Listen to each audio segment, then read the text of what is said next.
జిల్లాలో గుర్తు తెలియని వాహనం ఢీకొని పెద్ద పులి మరణించడం జరిగింది. ఇది వచ్చేసి సిరిగిరిపాడు నుంచి మార్కాపురం శ్రీశైలం వెళ్లే రహదారిలో హైవే మీద జరిగిన యాక్సిడెంట్.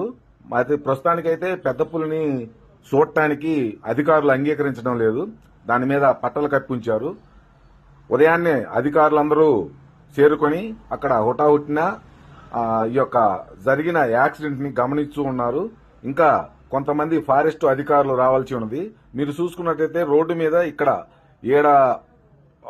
గుర్తు తెలియని వాహనం ఢీకొని కనీసం ఉదయం 7 గంటలు 6:30 గంటల మధ్యలో ఈ యొక్క యాక్సిడెంట్ జరిగినట్టు అధికారులు అంచనా వేస్తున్నారు. ఈ యాక్సిడెంట్ జరిగిన పులిని మనం చూద్దాము అంటే కనీసం వాళ్ళు ముసుగు తీయనీయడం లేదు. వాళ్ళ అధికారులు వచ్చిన దాకా ఎటువంటి ఎవరిని దాన్ని చూడటానికి వీల్లేదంటున్నారు. ఇంకా అధికారులు రావడానికి టైం పట్టుదంటున్నారు.